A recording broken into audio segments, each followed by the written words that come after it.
पवित्र श्रीमद् भागवत गीता, पवित्र चारों वेद, पवित्र कुरान शरीफ, पवित्र बाइबल, पवित्र गुरु ग्रंथ साहिब, पवित्र कबीर साहिब की वाणी में छुपे हुए गूढ़ रहस्य अर्थात तत्व को जानने के लिए कृपया अवश्य सुनिए जगत गुरु तत्वदर्शी संत रामपाल जी महाराज के मंगल प्रवचन। बोलो सतगुरुदेव की जय। बंदी छोड़ कबीर परमेश्वर जी की जय। बंदी छोड़ गरीबदास जी महाराज जी की जय। स्वामी राम देवानंद जी गुरु महाराज जी की जय।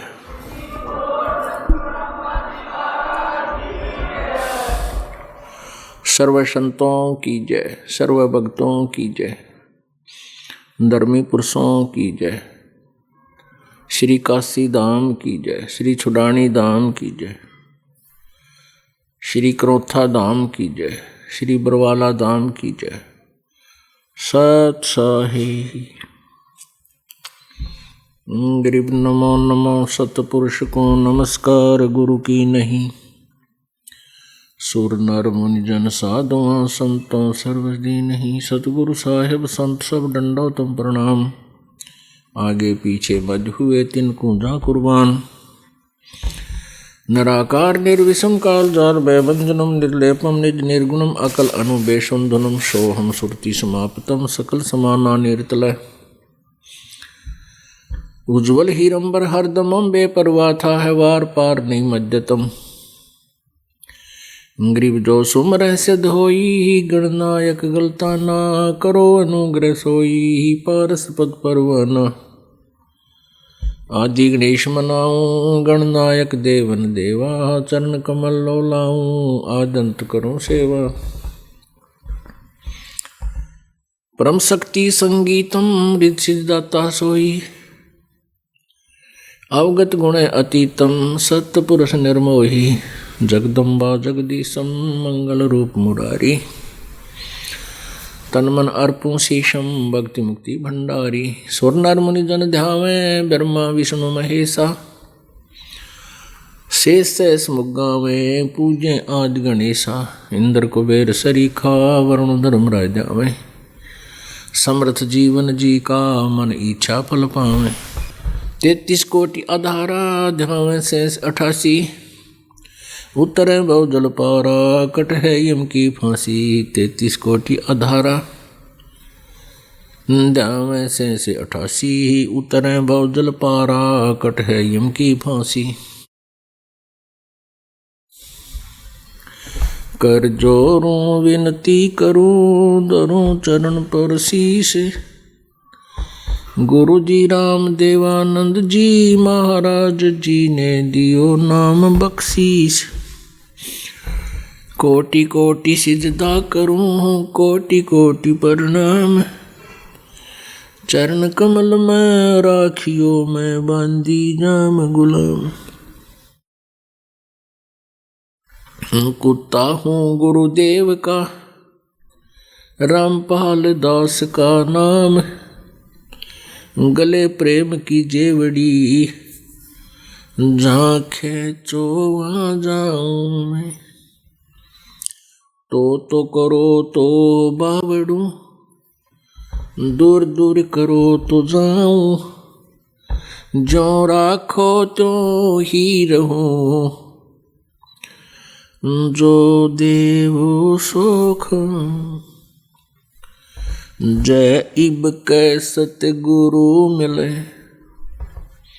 सब दुख आँखों रोए।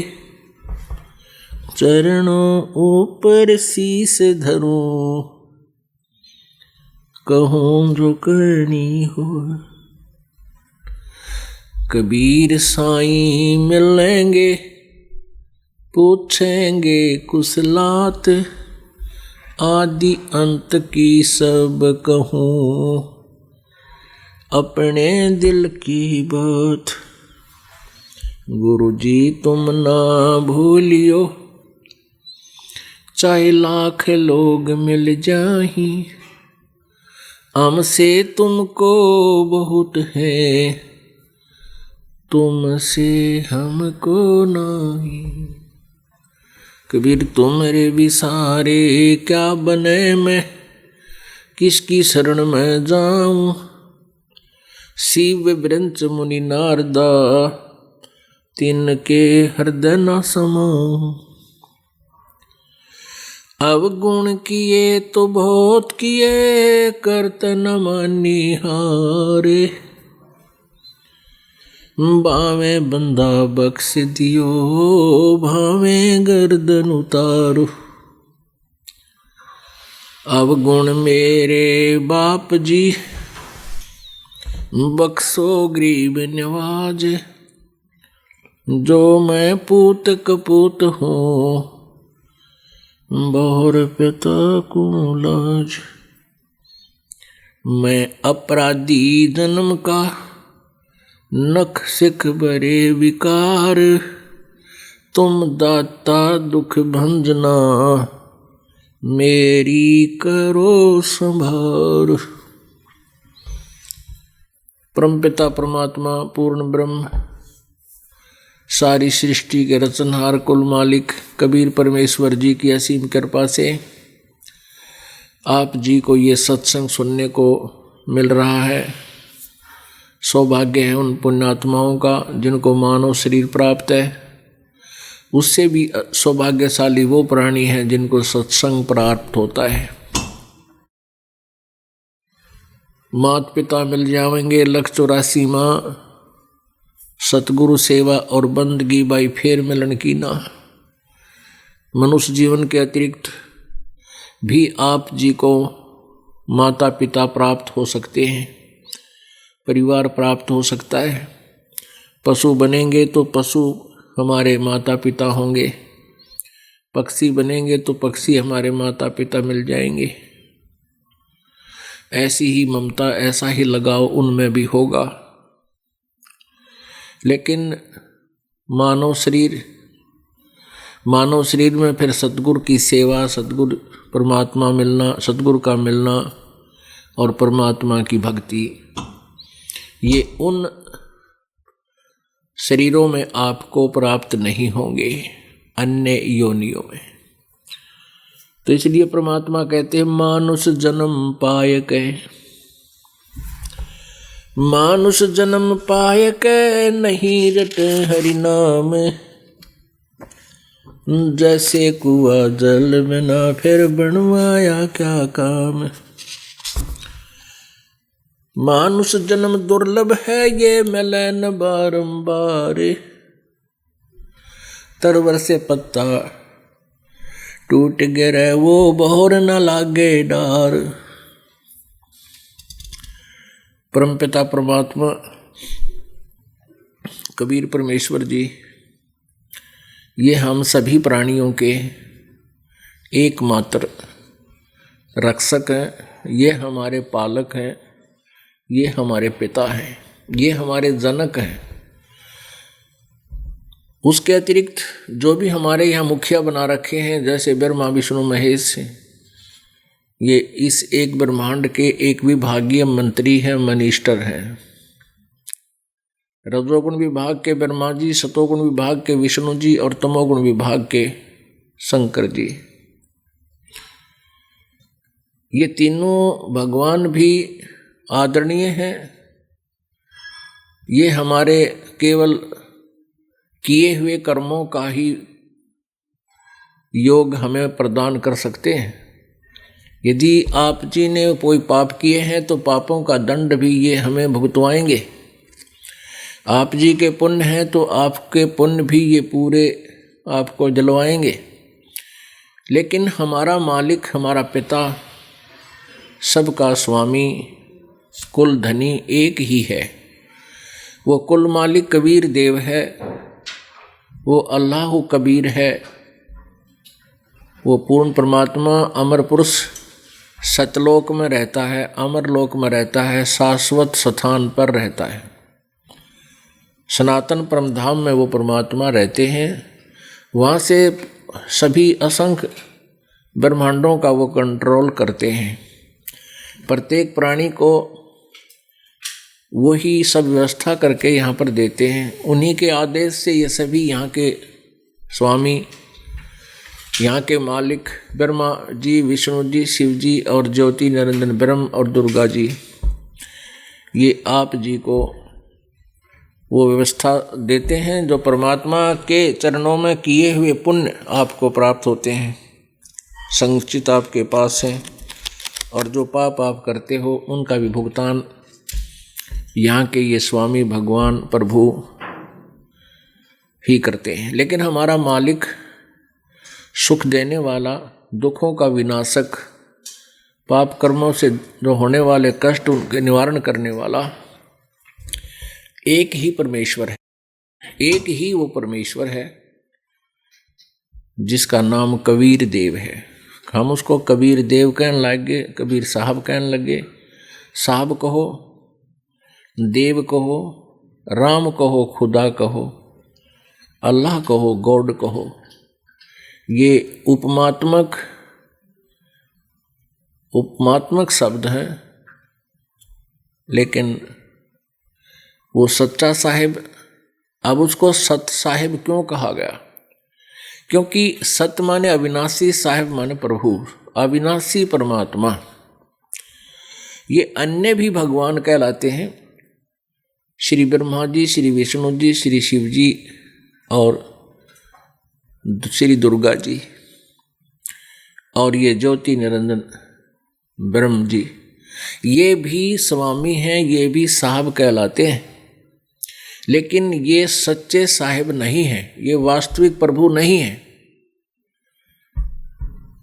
पुण्यात्माओं, ऐसी बातें जो ये दास बोलता है और अज्ञान के आधार से, हम लोकवेद के आधार से इतने आरूढ़ हो चुके हैं, हम इस गलत ज्ञान को, इस शास्त्र विरुद्ध ज्ञान को सुनते सुनते बहरे हो चुके हैं, और हमने यही मान रखा है कि ब्रह्मा विष्णु महेश अविनाशी हैं, नाशवान नहीं हैं, ये अजर अमर हैं। लेकिन इनका इतिहास, इनकी जीवनी में लिखा है कि नाशवान है, और ये परमात्मा नहीं है, प्रभु स्वामी नहीं है, ये ईश नहीं है, ये सच्चे साहिब नहीं है।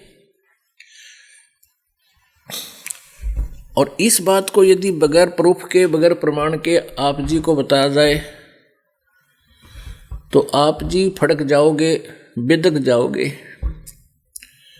आप सुनने को भी तैयार नहीं होगे अगले वचन को। इसलिए दास का प्रयत्न रहता है कि जहाँ भी कोई मन के अंदर शंका उत्पन्न हो, वहीं पर एक ऐसा प्रमाण दे दिया जाए जिससे ये मन आप जी को इस सच्चे साहिब की कथा को सुनने के लिए बाधक ना बने।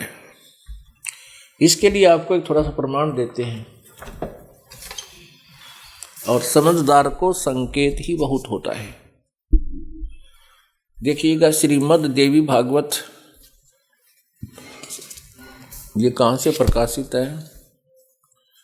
गीता प्रेस, गोरखपुर।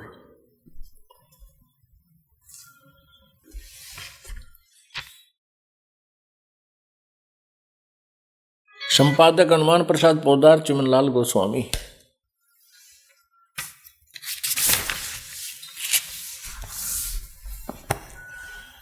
प्रकाशक व मुद्रक हैं गीता प्रेस, गोरखपुर, गोविंद बनु कार्यालय, कोलकाता का संस्थान।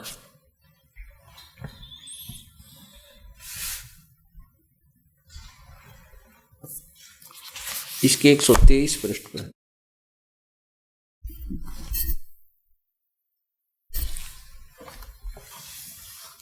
123 पृष्ठ पे तीसरे स्कंद में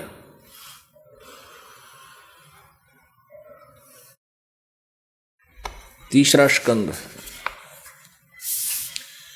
अब यहां विष्णु जी अपनी माता दुर्गा के विषय में उनकी स्तुति कर रहे हैं। श्री विष्णु जी कह रहे हैं, तुम सद स्वरूपा हो, ये सारा संसार तुम्हीं से उद्भासित हो रहा है। मैं यानी विष्णु, ब्रह्मा और शंकर, हम सभी तुम्हारी कृपा से विद्यमान हैं। हमारा आविर्भाव और तिरोभाव हुआ करता है। आविर्भाव माने जन्म और तिरोभाव माने मृत्यु। विष्णु जी स्वीकार कर रहे हैं कि मैं ब्रह्मा और शंकर, हमारा जन्म और मृत्यु होता है, हम अविनाशी नहीं हैं। केवल तुम ही नित्य हो, जगत जननी हो, प्रकृति और सनातनी देवी हो। भगवान शंकर बोले, देवी यदि महाभाग विष्णु तुम्ही से प्रकट हुए हैं तो उनके बाद उत्पन्न होने वाले ब्रह्मा भी तुम्हारे ही बालक हुए। फिर मैं तमोगुणी लीला करने वाला शंकर क्या तुम्हारी संतान नहीं हुआ? अर्थात मुझे भी उत्पन्न करने वाली तुम ही हो। शिवे, संपूर्ण संसार की सृष्टि करने में तुम बड़ी चतुर हो। इस संसार की सृष्टि, सतिथि और संहार में तुम्हारे गुण सदा समर्थ हैं। उन्हीं तीनों गुणों से उत्पन्न ब्रह्मा, विष्णु एवं शंकर नियमानुसार कार्यों में तत्पर रहते हैं। पुण्यात्माओं, इस देवी भागवत, इस पवित्र सदग्रंथ ने इन ब्रह्मा विष्णु महेश की जीवनी में ये स्पष्ट कर दिया कि ये नाशवान हैं, इनकी जन्म मृत्यु होती है। दुर्गा इनकी माता है और ये रजगुण ब्रह्मा है, सतगुण विष्णु, तमगुण शिव जी। और ये भी स्पष्ट हो गया कि ये केवल नियमित कार्य ही कर सकते हैं। ये किसी के संस्कार को चेंज नहीं कर सकते, बदल नहीं सकते। अब आपको दिखाते हैं श्री शिव पुराण के अंदर, इसमें ये स्पष्ट हो गया। अब आप जी को दिखाते हैं कि एक समय ब्रह्मा और विष्णु जी का आपस में विवाद हो गया। किस बात के ऊपर के ब्रह्मा जी श्री विष्णु जी के स्थान पर चले गए और विष्णु जी ने ब्रह्मा जी का खड़ा होकर सत्कार नहीं किया।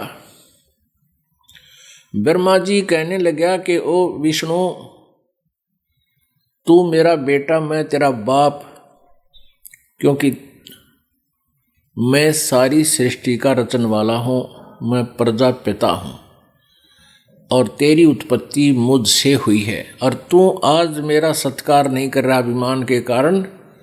पुत्र उठ, मेरा सत्कार कर। विष्णु जी कहता है कि तू मेरा बेटा है, मेरी नाभि कमल से तेरी उत्पत्ति हुई है और तू उल्टा बाप को पुत्र बोलता है, तेरा दिमाग खराब हो गया है। कहने का भाव यह है कि ब्रह्मा कहे मैं तेरा बाप, विष्णु कहता मैं तेरा बाप,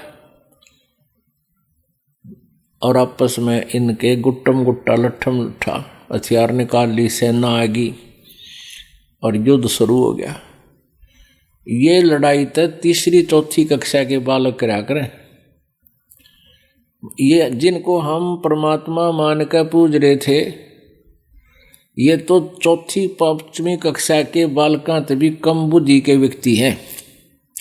ठीक है, इनके संस्कार अच्छे थे, इनको ये पोस्ट मिल गई, यहाँ के स्वामी बना दिए एक ब्रह्मांड के, लेकिन इनके इस आचरण से पता लगता है कि ये एक अन्य के नहीं। ये कोई बात है वो कह मैं तेरा बाप और वो कह मैं तेरा बाप, लट्ठम लट्ठा। तीसरी चौथी कक्षा में पढ़ने वाले बच्चे झगड़ रहे होते हैं। अध्यापक पूछता है क्या झगड़ा हुआ तुम्हारा? एक कहता जी यूं ने बोला मैं तेरा बाप है, वो दूसरा कहेगा ना जी पहले यूं ने बोला मैं तेरा बाप है, इसलिए लड़े थे। तो ऐसी लड़ाई तो हमारे वो पूज्य देव करा करते जिन नाम भगवान मान रहे थे। अब परमात्मा कबीर देव जी ने 600 वर्ष पहले आकर यही बताया था कि ये परमात्मा नहीं है जिनको तुम पूज रहे हो, ये तो आप जैसे जीव हैं। ठीक है, ये पीव न्यू बन गए, यहाँ के स्वामी बन गए, ये पिछले संस्कार किसी जन्म में न अच्छे पुण्य किए हुए थे, साधनाएं अच्छी की हुई थी, ये 3 लोक के राजा बना रखे हैं। अपने आत्माओं 600 वर्ष पहले परमात्मा ये शब्द बोलते थे तो प्रत्येक प्राणी घना दुख माना करता, क्योंकि हमने ये लोकवेद उसे कहते हैं जो आउट ऑफ सिलेबस स्टडी जिनने कर रखी है, करवा रखी है। सिलेबस से बाहर जो ज्ञान शिक्षा दे रखी हो बच्चों को, तो वो बच्चे फिर सिलेबस के का उनको पता नहीं होता पाठ्यक्रम में क्या लिखा है। तो वो विरोध करते हैं, क्योंकि उन झूठे टीचरों ने गलत ज्ञान, गलत पढ़ाई करा रखी है, वो जिस कारण से वो सभी भ्रमित हैं। तो ऐसे ही हमारे जो आध्यात्मिक गुरु थे, ऋषि थे, महर्षि थे, ब्राह्मण थे, मंडलेश्वर महंत थे, आचार्य थे, ये सभी आउट ऑफ सिलेबस पढ़ा करते थे।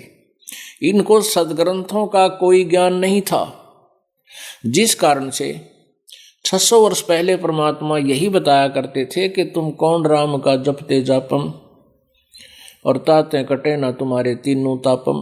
तुम किन भगवानों की भक्ति कर रहे हो जिनसे तुम्हारे कष्ट भी निवारण नहीं हो पा रहे, और परमात्मा की भक्ति मोक्ष और आने वाले आपदाओं से बचने के लिए और मोक्ष प्राप्ति के लिए ही हम साधना किया करते हैं। तो आज आप जी इसलिए स्वीकार करोगे क्योंकि आप शिक्षित हैं। वर्तमान में यदि शिक्षा का कोई लाभ है तो यही है कि हम सदग्रंथों को स्वयं देखकर और परमात्मा को पहचान सकेंगे और अपना कल्याण करा लेंगे। अन्यथा इस एजुकेशन की कतई आवश्यकता नहीं थी। इस एजुकेशन ने क्या बना दिए? परमाणु बम बनवा दिए, हम बेईमान बना दिए। भाई से भाई का प्यार नहीं, बहन भाई का प्यार नहीं, माता पिता से कोई लगाव रहा नहीं। हम इतने चातुर प्राणी हो गए। और इससे अगर लाभ है तो केवल परमात्मा के पाने के मार्ग में ये सहयोगी है ये शिक्षा। इसलिए मालिक ने यह समय निर्धारित किया कि कलयुग में ये तो भी बिगड़ेंगे, कलयुग ही होगा ये। फिर इसमें ये परमात्मा को पहचान कर पुण्यात्माएं सदा सदा के लिए जन्म मृत्यु के रोग से समाप्त अपना कल्याण करवा लेंगे, मुक्त हो जाएंगे। अब यहाँ आपको दिखाते हैं कि ब्रह्मा जी नंदीकेश्वर भगवान शिव का एक वाहन है, वो बता रहे हैं। और क्या बता रहे हैं कि ब्रह्मा और विष्णु का युद्ध हो गया। तो आपस में वो लड़ रहे थे।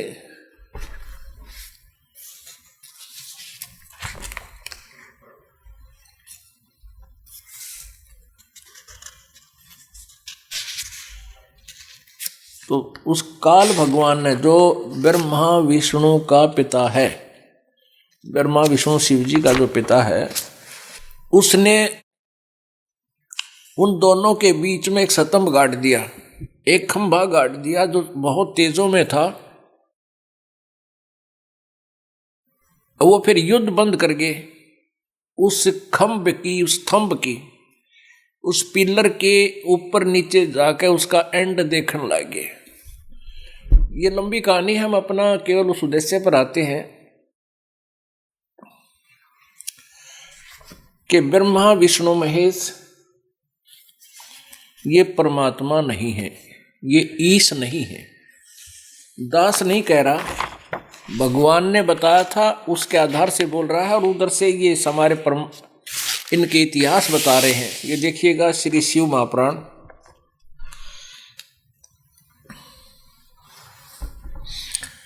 इसमें सबसे बड़ा फायदा हमें यह है कि इसमें संस्कृत भी विद्यमान है।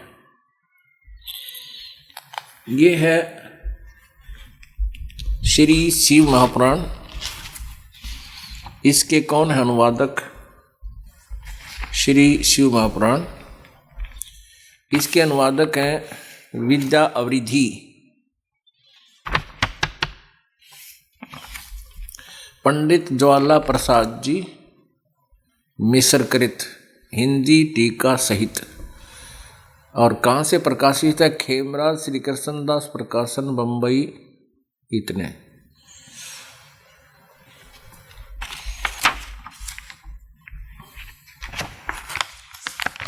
विद्वेश्वर संहिता शिव पुराण 11 पृष्ठ पे, विद्वेश्वर संहिता भाग 1 पृष्ठ 6 अध्याय 6 11 पृष्ठ पे। यहां नंदीकेश्वर बता रहे हैं। नंदीकेश्वर बोले,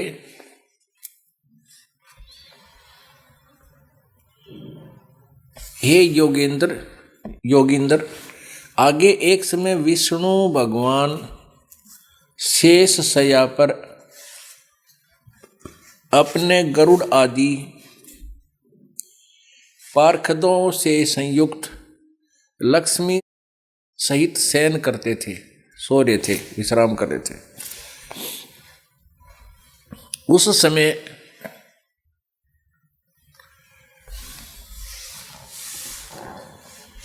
ब्रह्म ज्ञानियों में श्रेष्ठ, देखो ब्रह्मा को ब्रह्म ज्ञानी भी कहे हैं। अरे फिर बड़का कैसी बुद्धि इनकी। निरंजन धन तेरा दरबार दातनिक न्याय विचार, पाखंडी की पूजा जग में संत न कहें लबाड़, और अज्ञानी को परम विवेक की और ज्ञानी को मूढ़ गंवार। इसको ब्रह्म ज्ञानी कह रहे हैं, ब्रह्मा जी को। ब्रह्म ज्ञानियों में श्रेष्ठ ब्रह्मा जी अपनी इच्छा से वहां आए। कहाँ आए? जहां पर विष्णु जी विराजमान थे। सब प्रकार सुंदर सेज पर शयन करते हुए कमल लोचन विष्णु जी से पूछने लगे,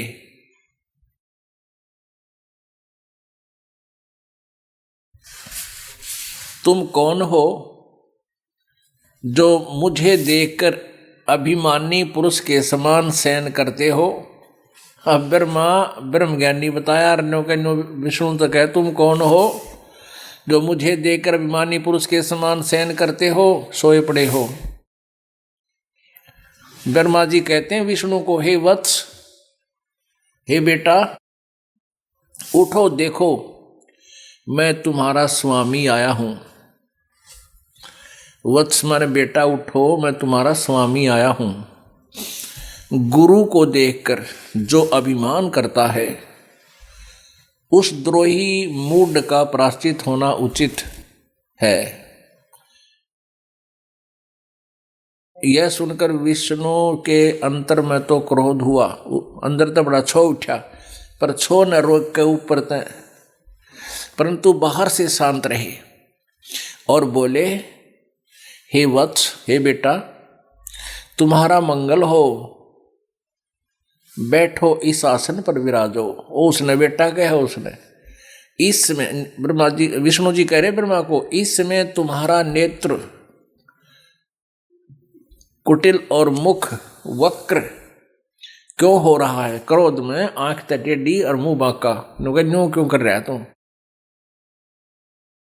ब्रह्मा जी बोले, वत्स विष्णु, ये बेटा विष्णु, तुमको समय के प्रभाव से अभिमान है। हे बेटा विष्णु, हे वत्स विष्णु, तुमको समय के प्रभाव से अभिमान है। हे पुत्र, मैं तुम्हारा रक्षक और जगत का पिता मैं हूं। विष्णु जी बोले, यह तो सब जगत मुझ में सचित है। तुम चोर के समान किस प्रकार अपना कहते हो? बाज गया लठ। अपना किस प्रकार कहते हो? तुम मेरी नाभि कमल से उत्पन्न हुए हो, इससे मेरे पुत्र हो। मुझे पुत्र कहना व्यर्थ है। नंदीकेश्वर बोले, इस प्रकार ब्रह्मा विष्णु दोनों ही रजोगुण से मुग्ध होकर विवाद करने लगे, मान बढ़ाई के भूखे। मैं श्रेष्ठ हूं, मैं स्वामी हूं, ऐसा कहकर एक दूसरे को मारने की इच्छा से युद्ध करने को उत्सुक हुए। और देखिए आगे कमाल कर रखा, संपूर्ण देवता विमान में बैठकर उस महा अद्भुत युद्ध को देखने को चले आए और आकाश से उनके ऊपर फूल बरसाने लगे। वाह रे देवताओं, जय हो। अब जैसे गांव में ना खागड़ बिठाया करे, जोटे भैंसों को की कुश्ती कराते गांव में, कई बार कराते थे पहले, और खागड़ों को आपस में बिठाते तो उसको नहीं करते, हाँ शाबाश, हाँ ले जा।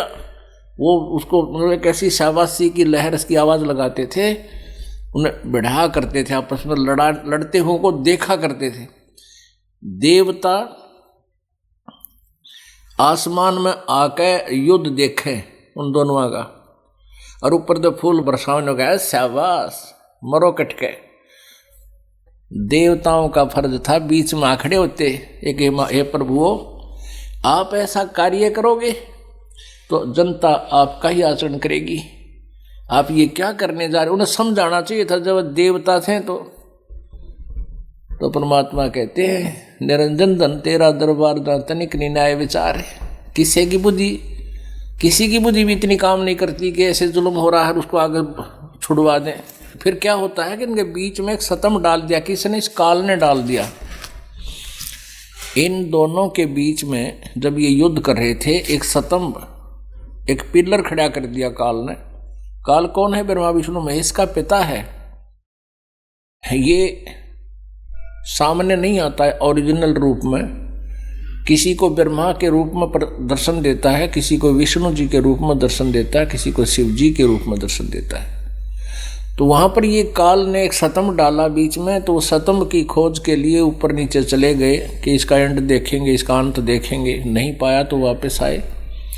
तब सदाशिव रूप में वो काल वहां पर आके खड़ा हो गया और फिर उनको समझाने लगा, पुण्यात्मा ऐसे आचरण और विचार तो यहाँ के देवताओं के हैं, फिर जनसाधारण के किसे होंगे? अंडरस्टूड है ये। तो इसमें सुधार लाने के लिए इस तत्व ज्ञान की आवश्यकता है, परमात्मा के ज्ञान, परमेश्वर कबीर जी के ज्ञान की अति आवश्यकता है।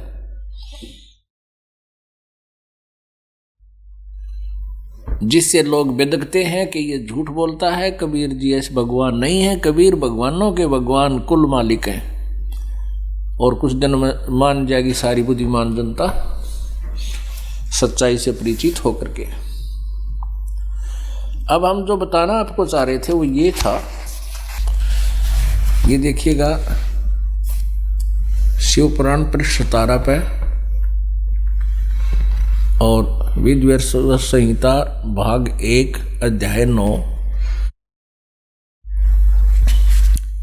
उन दोनों की अज्ञानता और वैर को दूर करने के अर्थ दोनों से कहा। उस काल ने कहा, क्या कहा?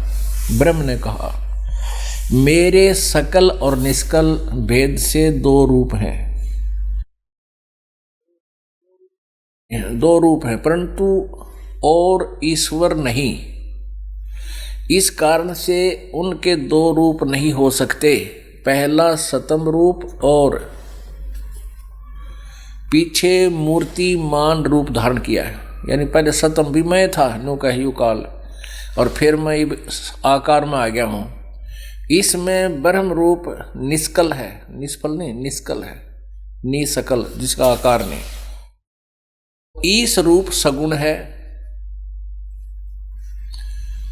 मेरे यह दोनों रूप सिद्ध हैं, दूसरे किसी के नहीं। ये काल बोल रहा है, ब्रह्मा विष्णु महेश का पिता हो सकते, किसी के नहीं हो सकते। इस कारण तुम दोनों को अथवा दूसरों को ईश्वर तव की प्राप्ति नहीं हो सकती।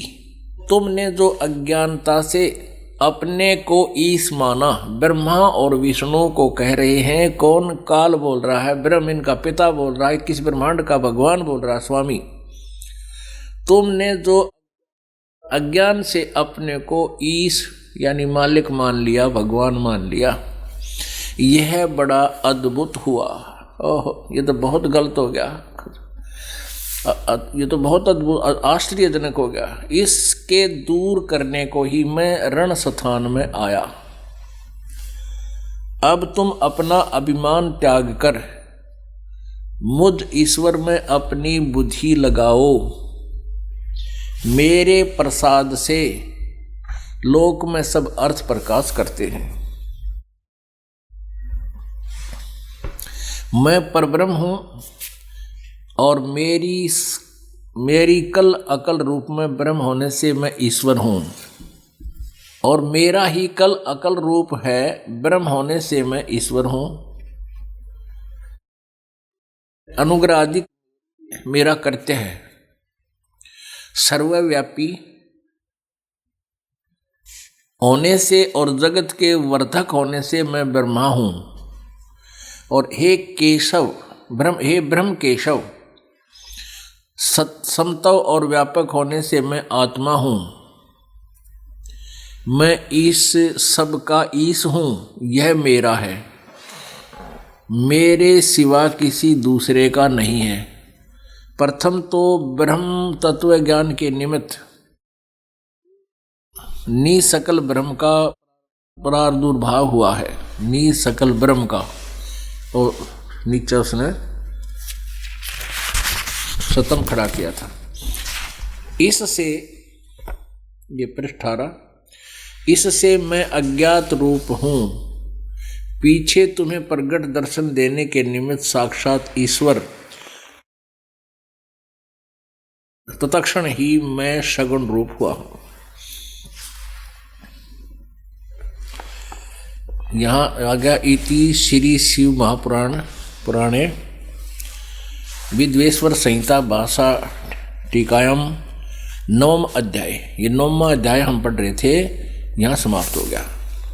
पुण्यात्माओं, अभी आपने अपनी आंखों देखा ये कौन है जो ब्रह्मा और विष्णु को ये संदेश दे रहा है कि तुम भगवान नहीं हो और तुमने अज्ञानता से अपने आप को ईश मान लिया। ये बहुत गलत हो गया। यूँ कहता है कि मैं निराकार हूँ और ईब साकार हुआ हूँ। उसने शिव रूप बना रखा था। इस काल भगवान ब्रह्म भगवान ने प्रतिज्ञा कर रखी है कि मैं अपने ओरिजिनल रूप में, काल रूप में कभी किसी को दर्शन नहीं दूंगा। इसने अपना काल रूप, विराट रूप दिखाया था। गीता जी अध्याय नंबर 11 के श्लोक नंबर 32 में कहा है कि अर्जुन, मैं अब बढ़ा हुआ काल हूँ, मैं काल हूँ और इस समय सबको खाने के लिए आया हूँ। गीता जी अध्याय नंबर 11 के श्लोक नंबर 21 में अर्जुन आंखों देखा कह रहा है, भगवान आप तो ऋषियों को भी खा रहे हो, आप तो देवताओं को भी खा रहे हो, जो आप ही वेदों के मंगल स्तोत्रों से आपसे रक्षा की भीख मांग रहे हैं, आपकी स्तुति कर रहे हैं, आप उनको भी खा रहे हो। तो काल कहता मैं तो भाई खाने के लिए आया हूँ, मैं काल हूँ, मैं ना बख्शूं किससे न। तो ये उसका ओरिजिनल रूप वो है। उसने प्रतिज्ञा कर रखी है कि उस ओरिजिनल रूप में, मैं वास्तविक रूप में कभी किसी को दर्शन नहीं दूंगा। और अर्जुन युद्ध नहीं करना चाह रहा था। उसने उस विराट रूप दिखा करके अर्जुन को भयभीत किया। उस अनर्थ कराने के लिए, उस जुल्म कराने के लिए, अपराध कराने के लिए उसने अपनी प्रतिज्ञा भी भंग कर दी। अब इसलिए उसने गीता जी अध्याय नंबर 11 के श्लोक नंबर 47-48 में कहा कि अर्जुन, ये मेरा वास्तविक रूप तूने देखा। वास्तविक रूप जो तूने देखा ये ना पहले किसी ने देखा और ना आगे कोई देख सकता, ना वेदों में वर्णित विधि से, ना किसी जप से, ना तप से, ना क्रियाओं से मेरे इस रूप के दर्शन नहीं कर सकता। ये तो मैंने तेरे पर कृपा करके दर्शन दिए। तो अब ये क्या करता है कि किसी को विष्णु रूप बनाकर दर्शन दे देता है, किसी को शिव रूप में, किसी को ब्रह्मा रूप में। अब जैसे साधकों ने साधनाएं की परमात्मा पाने के लिए, जो ऋषि मुनि साधना करते थे वो ब्रह्मा विष्णु महेश से तो आम बातें करते थे, उनके दर्शन करते थे, उनके लोक में जाते आते रहते थे अपनी सिद्धि शक्ति, उड़ने वाली शक्ति से। और जब वो सोचते थे, ब्रह्मा विष्णु महेश भी कहते थे परमात्मा कोई और है। कभी कभी ये अपनी लहर में कहते थे कि परमात्मा की भक्ति वो खुद भी करते थे और औरों को भी कहते थे भगवान की भक्ति करो। और उन्होंने भी काफी हजारों वर्षों तक साधना करके आखिर में वो थक चुके थे ब्रह्मा विष्णु महेश के, और परमात्मा कोई नहीं। और आखिर में उन्होंने निराकार नाम दे दिया। तो ऋषि मुनियों ने फिर साधनाएं की, हठ योग की, अभ्यास किया, समाधिस्थ होने की चेष्टाएं की, मेडिटेशन किए। तो उस काल ने क्या किया, किसी को ब्रह्मा रूप में दर्शन दे दिए, किसी को विष्णु रूप में दर्शन दिए। अब जिसको विष्णु रूप में दर्शन हुए साधना काल में, आंखें बंद करके अंदर तो उसने मान लिया कि ये विष्णु जो जिसके हम दर्शन करते हैं, सतोगुण भगवान, ये ही परमात्मा है, ये अपने आप को छुपाए हुए है। तो वो आकर के सतोगुण विष्णु की स्तुति करते हैं, आप स्वयं परमात्मा हो, आपने अपने आप को छुपा रखा है। इससे ये विष्णु फूल का कुप्पा हो गया, मैं भगवान हूँ। और जिन साधकों को ब्रह्मा रूप में दर्शन दिए उस काल भगवान ने साधना काल के अंदर, तो उन ब्रह्मा रूप में दर्शन प्राप्त ऋषि महर्षियों ने ब्रह्मा जी के पास जाकर कहा, तुम स्वयं प्रजापिता हो, तुम सारी सृष्टि के रचनहार हो, आप छुपा रहे हो अपने आप को, हम हमने पहचान लिया है आपको, आप हमें भुला नहीं सकते। इस बात से ब्रह्मा जी फूल का कुप्पा हो गए कि मैं भगवान हूं। और जिस कारण से इन दोनों का लठ बाज गया, बिना ज्ञान की बातें हैं ये, स्वयं पता नहीं, दूसरा कह रहा तुम भगवान हो और चौड़े हो गए, फूल गए, अहंकार हो गया। तो ऐसा अभिमान बालकों में हो सकता है, बुद्धिमान में नहीं हो सकता। तो ये जिनको हम भगवान माना करते, ये तो एक बालक थे, चिल्ड्रन थे कति। पुण्यात्माओं, अगर ये प्रमाण आपके पास हमारे पास ना होते तो इन दास के ये वचन जो कुनीन जैसे कड़वे लगते हैं, इनको कोई सुनने को तैयार नहीं होता। इस शिक्षा का एक सबसे बड़ा योगदान हमारे लिए हुआ है कि हम सदग्रंथों को देख करके परमात्मा की यथार्थ ज्ञान को, महिमा को समझ रहे हैं। और ये अनमोल काम है। इस मनुष्य जीवन का यदि कोई उद्देश्य है परमात्मा पाना है, नहीं तो पेट बनने का धंधा। पेट के लिए कीड़े मकोड़े आप देखते हो सारा दिन चक्कर काटते, फिर एक पल की चैन नहीं। पशु पक्षियों को देख लो, भक्तिहीन प्राणी जो मनुष्य है उनको देख लो, एक पल की चैन नहीं, माया माया दिखाई देती है। तो इस परमात्मा की भक्ति से और इस ज्ञान से एक तो माया की हवस कम होगी। जब माया की हवस कम होगी तो शांति होगी। अन्यथा तो ऐसा है जैसे माया की हवस भी हो और भक्ति करने की चेष्टा आदमी कर ही नहीं सकता, करता है तो वो अपना भक्ति उस पर होती नहीं।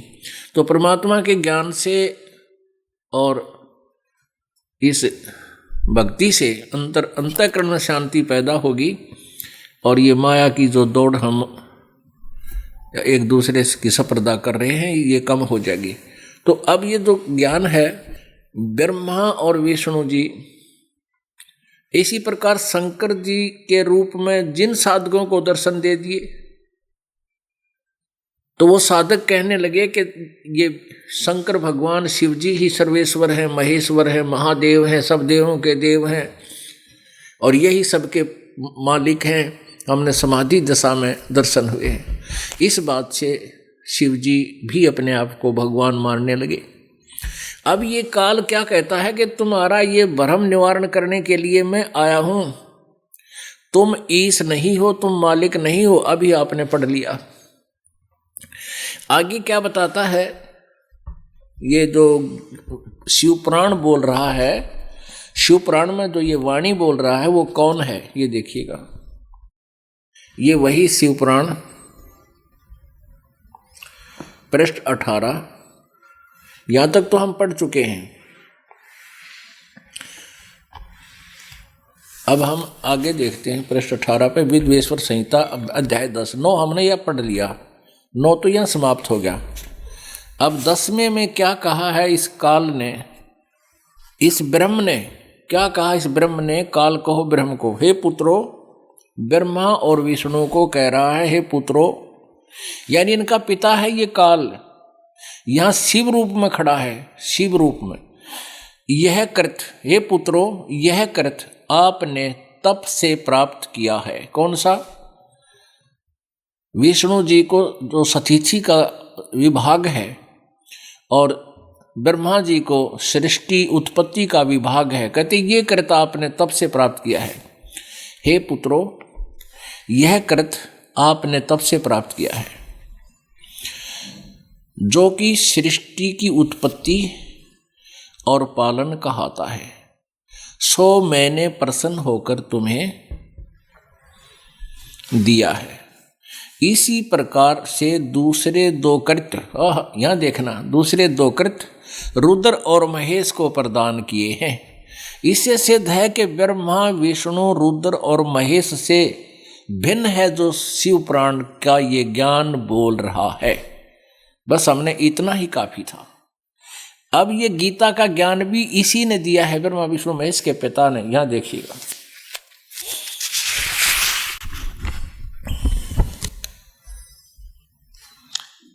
अब यहां से देखेंगे, हे सौम्य, ये प्रश्न नंबर 19 पे 18 आपने पढ़ा था अभी, प्रश्न नंबर आपने 18 देखा था, ये देखिएगा, ये 18। अब हम इसको 19 पर पढ़ रहे हैं। हे सौम्य, मेरे ज्ञान से विमुख होने से तुम्हें अज्ञानता आ गई। मेरा ज्ञान होने से ऐसा नहीं होता। ज्ञान और रूप महेश के तुल्य हो जाता है। इस कारण से उस ज्ञानी की सिद्धि के निमित्त ओंकार नामक मंत्र जप करो। ओंकार यानी ओम, यह अभिमान का दूर करने वाला है। अब देखना ध्यान से, सोई निज मंत्र उपदेश करते हैं। यह ओंकार मेरे मुख से उत्पन्न होने से मेरे ही रूप का बोधक है और महामंगल करने वाला है। ओम मंत्र यह वाचक है, मैं वाच्य हूँ। यह मंत्र मेरा आत्मा है, ये ओमकार। इसके स्मरण से मेरा स्मरण होता है। ओम के जाप से काल का ब्रह्म का सिमरण होता है। उत्तर की ओर के मुख से अकार और पश्चिम के मुख से उकार, दक्षिण के मुख से मकार, पूर्व के मुख से बिंदु और मध्य के मुख से नाद उत्पन्न हुआ है। इस प्रकार 5 प्रकार से यह निर्गत हुआ। यह सब एक होकर ओम ऐसा एक अक्षर हो जाता है। पुण्यात्माओं, गीता श्रीमद् भगवद गीता अध्याय 8 श्लोक 13 में गीता ज्ञानदाता कहता, ओम इति एक अक्षरम ब्रह्म व्यवहारण माम अनुसमरण ये प्रयाति तदन देहम सयाति परमाम गतिम। गीता ज्ञान भी यही दे रहा है। ये काल ब्रह्मा विष्णु महेश का पिता यहां भी कह रहा है कि ये सब एकीभूत होकर एकीभूत है। पुनश्च दो ओम तत् ओम इति एकाक्षरम भवत। इसमें ओम नमः शिवाय कितना नहीं है, इन्होंने ओम नमः शिवाय गलत बना रखा है। वो दिखाएंगे आपको केवल हिंदी वाली अनुवाद किए हुए में।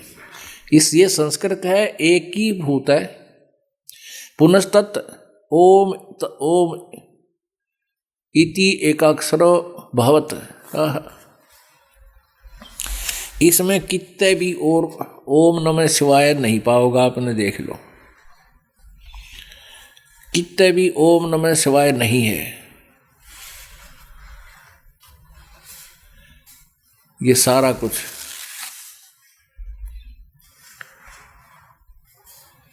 ये गलत, आगे दिखाएंगे आपको, वो गलत कर रखा है इन्होंने। यहां क्या लिखा है कि इस प्रकार 5 प्रकार से निर्गत हुआ। यह एक अक्षर होकर, यह सब एक होकर ओम ऐसा एक अक्षर हो जाता है। यह सब नाम रूपात्मक वेदभूत दोनों कुल अर्थात स्त्री पुरुष भेद से भौतिक शरीर वर्ग 2 का भेद वाला है। वह इसी मंत्र से व्यापक है और शिव शक्ति का बोधक है। इसी ओंकार से सब जगत का बोधक परवण उत्पन्न हुआ। ओम नाम परवण भी ओम को ही कहते हैं। आकार आदिक से अर्थात आकार से, नकार से, उकार से, मकार से, सी बिंदु व नाद बिंदु से यह प्रकट हुआ है। आगे देखो। और इसी पंचाक्षर अक्षर से 5 भेद से मात्र का आकार से लकारण प्रणय हुए। इससे उससे शिरोमंत्र और 4 मुखों से त्रिपाद गायत्री हुई है। उससे सब वेद उत्पन्न हुए।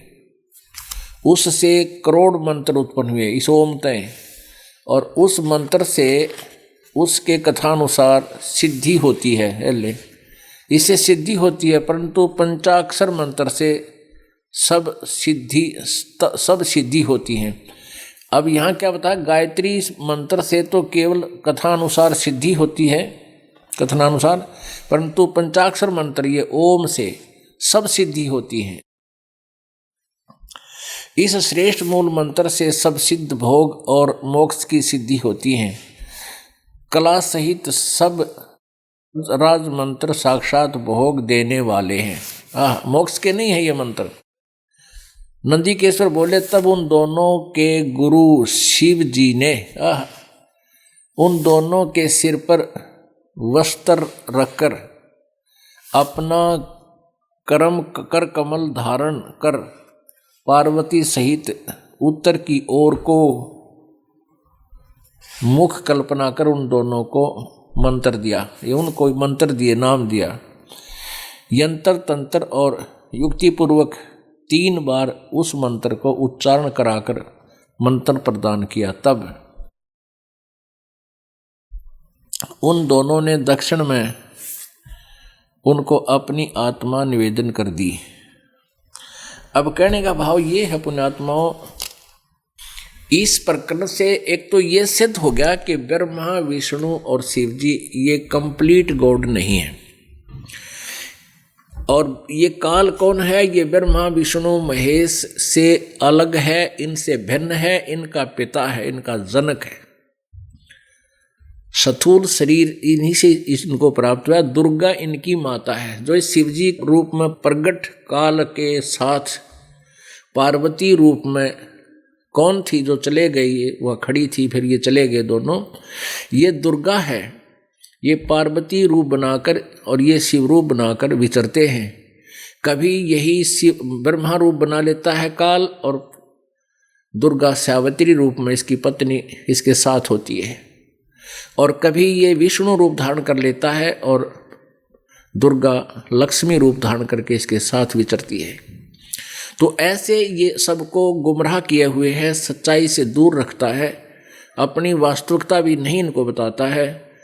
अब इनको बता गया कि ओम नाम है, ओम मेरा मंत्र है, इसका जाप करोगे तो सारे भोग, यहाँ की सुविधाएं, सिद्धियां तुम्हें प्राप्त होंगी। इन्होंने उसके डोले डोने शुरू कर दिए।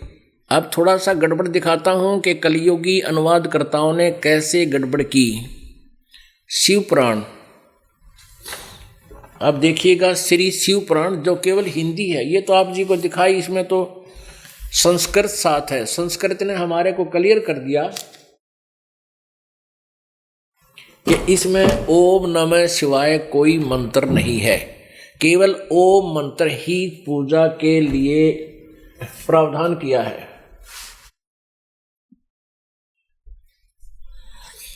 ये देखिएगा, गीता प्रेस गोरखपुर से प्रकाशित।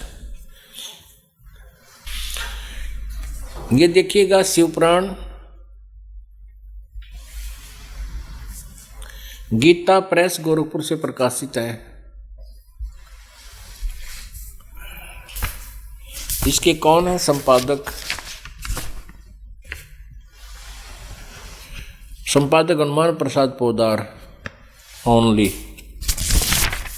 और ये है गीता प्रेस, प्रकाशक है गीता प्रेस गोरखपुर, प्रकाशक है मुद्रक गीता प्रेस गोरखपुर, गोविंद भवन कार्यालय कोलकाता का संस्थान। ये इनके फोन और फैक्स नंबर है, ये इनकी ईमेल। इसमें आप देखिएगा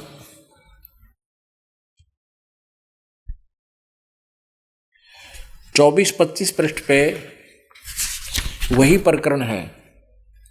ब्रह्मा और विष्णु का आपस में युद्ध हुआ, उनके बीच में यह विद्वेश्वर संहिता अनुवाद किया इन्होंने, केवल यहाँ पर ही, संस्कृत नहीं लिखी है। ये 24 पृष्ठ पे इन दोनों के बीच में, ब्रह्मा और विष्णु के बीच में काल ने एक तेजो में सतम पिलर खड़ा कर दिया अपनी सिद्धि तय। फिर ये दोनों सोचने लगे ये क्या है। फिर उसके बाद ये काल प्रकट हुआ विष्णु रूप, शिव रूप में। तो इसने क्या कहा, ब्रह्मा और विष्णु ने पूछा, प्रभो सृष्टि आदि 5 कर्तों के लक्षण क्या हैं, यह हम दोनों को बताइए। भगवान शिव बोले, मेरे कर्तव्यों को जानना समझना अत्यंत गहन है, तथापि मैं बताता हूँ, कृपा कर पूर्वक उनके विषय बता रहा हूँ। आगे देखो, हम अपना जो मतलब है वो पूरा करेंगे। पुत्रो, ये काल कह रहा है, वो हिंदी संस्कृत सहित आपने देखी थी, अब केवल हिंदी है ये। इसमें लिखा, पुत्रो तुम दोनों ने तपस्या करके प्रसन्न हुए मुझ परमेश्वर से सृष्टि और सतीथि नामक 2 कृत्य प्राप्त किए हैं। कहते हैं जूता भी तुम्हारा, शीश भी तुम्हारा। अब काल कह रहा है कि तुम दोनों ने तपस्या की, तप से राज प्राप्त होता है, ये नियम है यहाँ का। और तुमने तपस्या की, तपस्या करने के बाद उस तपस्या के प्रतिफल में मैंने तुम्हें सृष्टि ब्रह्मा को और सतीथि विष्णु को 2 कृत्य दिए हैं। ये दोनों तुम्हें बहुत प्रिय हैं। इसी प्रकार मेरी विभूति स्वरूप रुद्र और महेश्वर में 2 अन्य उत्तम कृत्य संहार और तिरोभाव मुझसे प्राप्त किए। मैं नहीं, ये ने शब्द होना चाहिए। अब वो काल गीता ज्ञानदाता जो है वही अब यहाँ ज्ञान दे रहा है। ब्रह्मा और विष्णु, महेश और रुद्र 4 ये अलग हैं। ब्रह्मा विष्णु ये 2 हो गए, रुद्र और महेश ये 2 अलग हो गए 4, और बोलने वाला इनसे अलग 5वां मुझसे प्राप्त किए। परंतु अनुग्रह नामक कृत दूसरा कोई नहीं पा सकता। रुद्र और महेश्वर अपने कर्मों को भूले नहीं, इसलिए मैंने उनके लिए अपनी समानता प्रदान की है। काल कह रहा है, जिस रूप में खड़ा है वहाँ विष्णु शिव रूप में, कहता रुद्र और महेश को मैंने अपना ही रूप दिया है, यानी वो खुद अलग है। इति सिद्धम। कौन ये रुद्र और महेश के बारे में कह रहा है, वे रूप वेश कृत्य वाहन आसन और आयुध आदि में मेरे समान ही हैं। मैंने पूर्व काल में अपने स्वरूप भूत मंत्र का उपदेश किया है, जो ओंकार के रूप में प्रसिद्ध है। वह महामंगलकारी मंत्र है। सबसे पहले मेरे मुख से ओंकार ओम प्रकट हुआ। ओंकार कहो से ओम कहो, जो मेरे स्वरूप का बोध कराने वाला है। ओंकार वाचक है, मैं वाच्य हूँ। यह मंत्र मेरा स्वरूप ही है। प्रतिदिन ओंकार का निरंतर स्मरण करने से मेरा ही सदा स्मरण होता है। ओम का जाप ब्रह्म का है, काल का है, जो ब्रह्मा विष्णु महेश का पिता है। मेरे उत्तरवर्ती मुख से आकार ए शब्द का, आकार माने ए शब्द का, और पश्चिम मुख से उकार यानी ऊ अक्षर का, और दक्षिण मुख से मैं का ए ऊ मैं, मुख से मकार का, और पूर्ववर्ती मुख से बिंदु का, और मध्यवर्ती मुख से नाद का प्राकट्य हुआ है। इस प्रकार 5 अवयवों से युक्त ओंकार का विस्तार हुआ है। इन सभी अवयवों से एकीभूत होकर, इन सब का एक होकर यह परवण अर्थात ओम नामक एक अक्षर हो गया है। यहाँ देखो, ये बिजली इन्होंने यहाँ गलत डाल रखी है। ये ब्रैकेट में लिख दिया इन्होंने कि ये वैसे तो पुस्तक में नहीं है, मूल संस्कृत में नहीं है। ये अनुवादकर्ता की अपनी सोच है। ओम नमः शिवाय यह पंचाक्षर मंत्र है। इन पांचों का तो यूं एक हो गया, पंचाक्षर के हो गया पांचों, इन सभी ये पांच हो गए। मेरे उत्तर वाले मुख से अकार एक, और पश्चिम के मुख से उकार दो, और दक्षिण वाले तो मकार तीन, और पूर्ववर्ती मुख से बिंदु चार, और मध्यवर्ती मुख से नाद का यानी पांचवा पांच। इन पांचों का इस प्रकार पांच अवयवों से युक्त ओंकार का विस्तार हुआ है। इन सभी अवयवों से एकीभूत होकर यह परमण यानी ओम नामक एक असर हो गया। ओम नमः शिवाय कितना है इसमें, यहाँ लिख दिया इन्होंने, अधिक है। अकार कर्म से, अकारादि कर्म से और मकारादि कर्म से, कर्म से प्रकाशमाया है। ओम नमः शिवाय ये पंचाक्षर मंत्र हो गया। ये ओम नमः शिवाय इस अनुवादक की अपनी सोच है, शास्त्र विरुद्ध ये मंत्र है, शास्त्र विधि को त्याग कर मनमानी पूजा है। ये ओम नमः शिवाय आप जी ने देखा मूल संस्कृत में कहीं पर भी नहीं है।